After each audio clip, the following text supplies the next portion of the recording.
In the vast blue expanse of the Pacific in 1944, the Marshall Islands appeared like a giant ring of coral, dotted with narrow strips of land scattered across endless seas and skies. For the Japanese, this was the outer wall of defense, the place where they believed they could halt the unstoppable advance of the U.S. Navy. For the Americans, after the heavy price paid at Tarawa, the Marshalls became the key to opening the road to the Marianas, and beyond that, to Japan itself. That is why Admiral Chester Nimitz approved Operation Flintlock, a bold plan to bypass the small outlying islands and strike directly at the center of the Kwajalein Atoll, the very heart of the Japanese defensive chain. Kwajalein was not merely a curved strip of land nestled inside a lagoon. It was a crucial link in Japan's supply line. Here lay a deep-water harbor, an airfield for bombers, and stockpiles of fuel, munitions, and rice. Over 5,000 Japanese troops, along with thousands of Korean and Okinawan laborers, were stationed on the main island, while Namur to the north held another 3,000 men guarding the airfield and ammunition depots.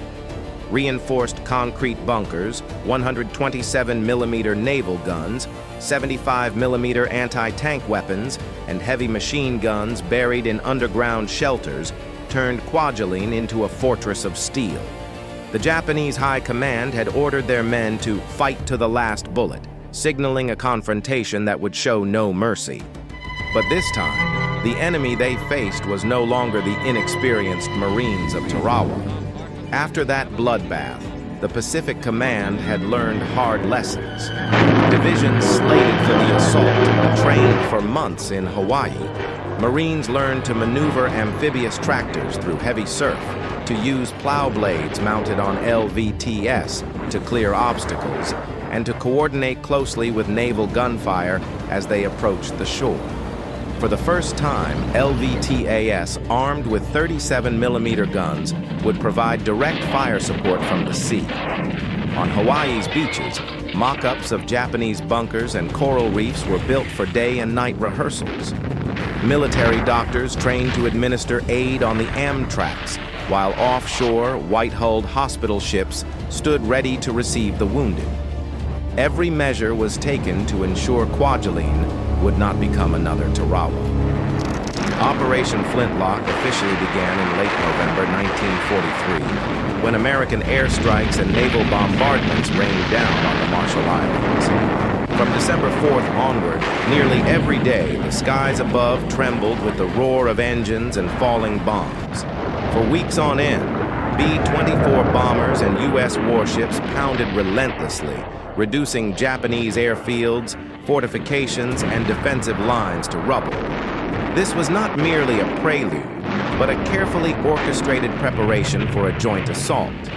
The U.S. Army's 7th Infantry Division would strike the southern island of Kwajalein, while the 4th Marine Division was tasked with seizing the twin islands of Namur to the north. To clear the way into the lagoon, advance units were ordered to capture the outlying islets, establish artillery positions, and secure safe corridors for the main landing force. At dawn on January 31st, 1944, around 3:30, in the dim light before sunrise, Marine reconnaissance units suddenly stormed the tiny islets of Jacob, Ivan, Albert, and Abraham along the atoll's reef, quickly turning them into artillery platforms. At the same time, Army troops of the 7th Division seized Carter and Cecil Islands west of Kwajalein, sealing the entrances to the lagoon. Once the positions were secure at exactly 6 a.m., U.S. naval guns opened fire, salvo after salvo crashing down on Japanese defenses like hammers of steel.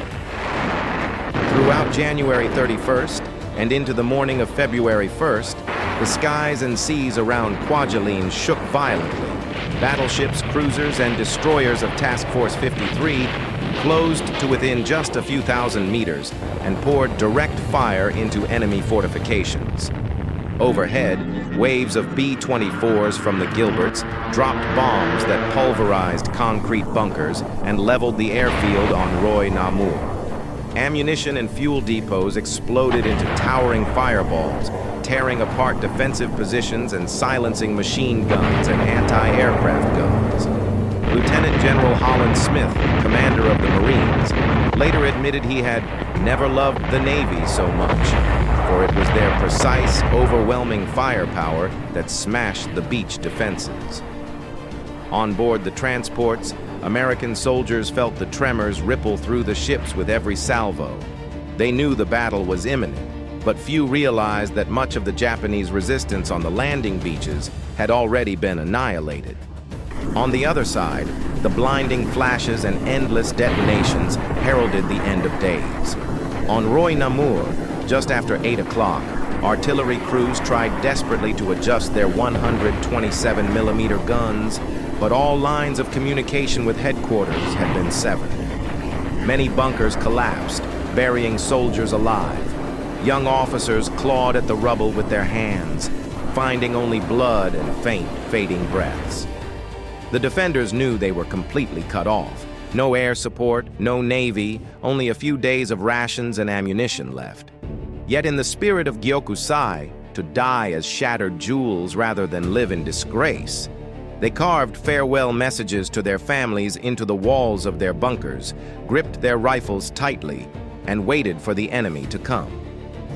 Meanwhile, aboard the American ships, many Marines were stunned by the sheer force of their own naval guns. Each salvo shook the hulls, cups rattled across tables. From the rails, they watched black smoke and debris leap skyward, some whispering, "After all that fire, could anyone still be alive down there?" The air was heavy with the acrid blend of cordite, burning oil, and sea salt, while the thunder of guns rolled like an unbroken storm. In the south, the U.S. 7th Infantry Division under General Charles Corlett was tasked with capturing Kwajalein. Command split the force into two wings. The 184th Infantry Regiment advanced on the right, while the 32nd moved on the left. From Carter and Cecil Islands, recently seized, American artillery fired thousands of rounds in support, while battleships poured shells into the island's center. At 9:30 on February 1st, when the bombardment shifted inland, amphibious tractors, LVTS, crawled ashore, packed with soldiers heading toward beaches reduced to rubble. Only a handful of surviving Japanese snipers remained in underground shelters, since most defenses had already been crushed by the bombardment. The first steps onto Kwajalein met scattered fire, but U.S. troops quickly breached the anti-tank trench and spread inland like a rising tide. M4 Shermans followed closely, blasting each remaining bunker with 75mm fire. By noon, the Americans had reached the airfield and planted their flag on what had once been a vital Japanese supply hub. The battle for Kwajalein lasted another 3.5 days, with scattered but fierce fighting. At night, surviving Japanese soldiers launched desperate counterattacks to break the encirclement, but were repelled. By day, U.S. forces advanced yard by yard, using flamethrowers, grenades, and white phosphorus rounds to clear bunkers. The island's maze of underground shelters prolonged the struggle.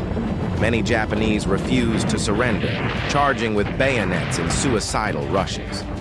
By the morning of February 4th, the 184th had driven the enemy into the island's final corner, while the 32nd secured warehouses and barracks.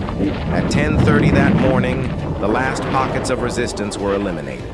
Casualties reflected the overwhelming disparity: 177 Americans killed and about 1,000 wounded versus nearly 5,000 Japanese troops and Korean laborers virtually annihilated, with only a few dozen captured alive. It is estimated that 50 to 75% of Japanese defenders were killed during the initial bombardment, before the ground battle had truly begun. Meanwhile, in the north, the 4th Marine Division faced a more complicated situation. Roy, on the western side, was assigned to the 23rd Marines, while Namur in the east, dense with palm trees and reinforced bunkers, fell to the 24th Marines. The plan called for simultaneous landings at 10 o'clock on February 1st, but shortages of amphibious tractors, Only about 20 LVTAS, armed with 37mm guns, and several dozen LVT2s, and confusion during assembly forced H-hour to be delayed until 11:12. In the meantime, artillery from captured islets continued to pound the targets, while carrier fighters patrolled the skies, pinning down any Japanese response. At 11:33, the first Amtraks of the 23rd Marines surged through the waves onto Roy's beaches. Rockets from LCMs blanketed the shore, while LVTAS fired into shattered palm groves. As the dust cleared, Marines splashed ashore, crossing a 3-meter-wide anti-tank ditch and crawling over bomb craters filled with water. Within 20 minutes, they reached Objective 01, just a few hundred meters inland. Remaining positions were knocked out by Sherman tanks with precise 75mm rounds. Captain Scales's company, expected to face heavy resistance, instead encountered only a few isolated snipers atop collapsed bunkers. By late afternoon, the cruiser Santa Fe shelled the Nat Circle defenses at the island's center, allowing infantry to capture the airfield and warehouses. During this advance, Private First Class Richard Anderson threw himself on a Japanese grenade to save his comrades, sacrificing his life in an act of heroism that later earned him the Medal of Honor. By 1800, Roy was declared secure. Namur, however, turned into a bloody trap. As the 24th Marines crossed the anti-tank trench and pushed into the shattered palm forests, they were drawn into a labyrinth of debris and fortified bunkers. Units lost contact. Japanese fire came from every direction, and every step forward cost blood. Captain John W. Top Power led a charge, hurling grenades to silence a machine gun nest, then pressed on to destroy another concrete bunker. In shielding his men from enemy fire, he was mortally wounded, and his sacrifice was later recognized with the Medal of Honor. On Namur, every yard was bought at a terrible price. Combat engineers set charges to clear obstacles, but barbed wire and fallen palms tripped advancing troops.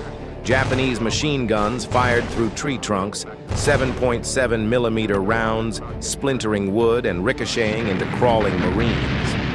Many were forced to hug the ground, planting explosives in bunker entrances and retreating as flames roared out. Sweat and grit blinded men, forcing them to wipe their eyes just to see ahead. For many young Marines, it was their first taste of true combat. They fired with their eyes shut, only daring to look once the gunfire had stopped. On the afternoon of February 1st, tragedy struck Namur.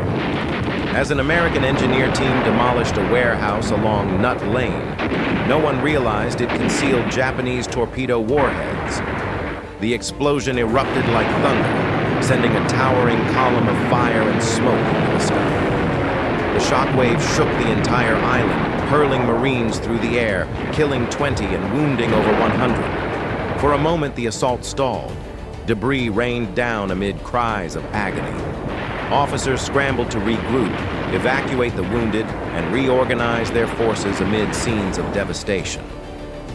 During the night of February 1st to 2nd, surviving Japanese launched infiltration attacks and small banzai charges against U.S. positions. In the pitch darkness, silhouettes carrying bayonets dashed forward. Rifle fire, shouts, and muzzle flashes tore through the night.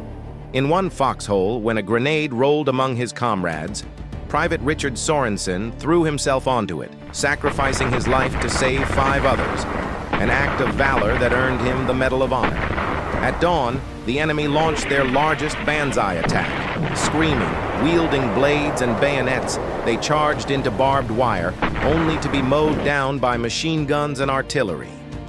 The path soon known as Banzai Trail was littered with bodies, a grim testament to desperate futility. In those tense hours, Navy corpsmen worked tirelessly, binding wounds while listening to moans around them. Many wounded cried out for "Doc" as shrapnel pierced deep. Stretcher teams crawled low under fire to pull casualties back to improvised aid stations beneath palm trees. Young Marines forced themselves to stay silent as Japanese patrols prowled nearby, knowing a single sound could draw a grenade into their hold. The air was heavy with the smell of blood and antiseptic, and sudden tropical rain plastered clothes to skin, adding to the exhaustion. On February 2nd, Marine commanders ordered a final pincer assault to crush the last defenders on Namur. One prong advanced from the southwest, the other from the southeast. Sherman tanks and half-tracks led the way, blasting bunkers with 75mm guns and heavy machine fire. Combat engineers cleared mines and wire to open lanes for the infantry. Colonel Dias led one of the spearheads but was killed by shell fire at the final trench, a sacrifice honored with the Medal of Honor. By midday, gunfire dwindled, then fell silent. Isolated Japanese either died in their shelters or committed suicide. Around 1400, the American flag rose over Namur's final stronghold, ending 36 hours of relentless combat. Of more than 3,500 Japanese soldiers and Korean laborers on Roy Namur, only about 130 surrendered or were captured. The rest were killed. The Marines suffered 190 dead and 537 wounded. As the smoke cleared, the entire Kwajalein atoll was in U.S. hands. The aftermath was one of charred palms, shattered bunkers, and beaches littered with wreckage. Engineers quickly converted Roy Namur into a forward airbase. Within days, B-25 bombers and fighters were flying missions from its runways, striking Eniwetok and Saipan, and cutting supply routes from Truk to Japan. Victory at Kwajalein shortened the timetable for the Mariana assault by 6 months, proving the effectiveness of the island-hopping strategy and forcing Japan to rethink its defenses. No longer could beach fortifications withstand U.S. naval firepower. From this point forward, the Japanese shifted to building defense in depth, tactics later seen at Peleliu, Iwo Jima, and Okinawa. On the night of February 4th, 1944, as the guns finally fell silent, flares lit up the skies above the Kwajalein Lagoon. On the beaches, American soldiers used those rare hours to bury their comrades in the sand, while others held services at sea. The tolling of bells from hospital ships blended with the sound of the waves, creating a scene both solemn and haunting. The next objectives were already set, Eniwetok and the Caroline chain. But many men had yet to dry the tears shed for lost brothers.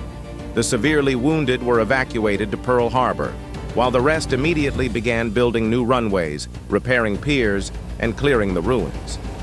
They knew their youth had been traded for a base they would only occupy for a few months, before pressing westward again.